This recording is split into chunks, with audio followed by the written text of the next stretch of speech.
আসসালামু আলাইকুম দর্শক, একটা বাঁশ নিয়ে কবরস্থানের দিকে যাচ্ছি। আজকে 12টার দিকে, দুপুর 12টার দিকে আমার দাদি মারা গিয়েছে। আমার আব্বার চাচি, আমার দাদা যারা ছিল তারা দুই ভাই ছিল।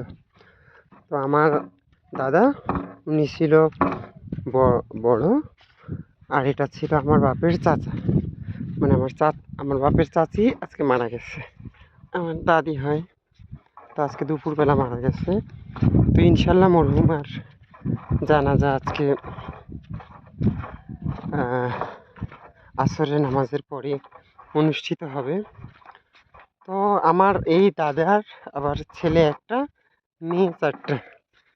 মেয়ে একজন ঢাকায় থাকে আর একজন এলাকায় থাকে, আসছে ওনারা।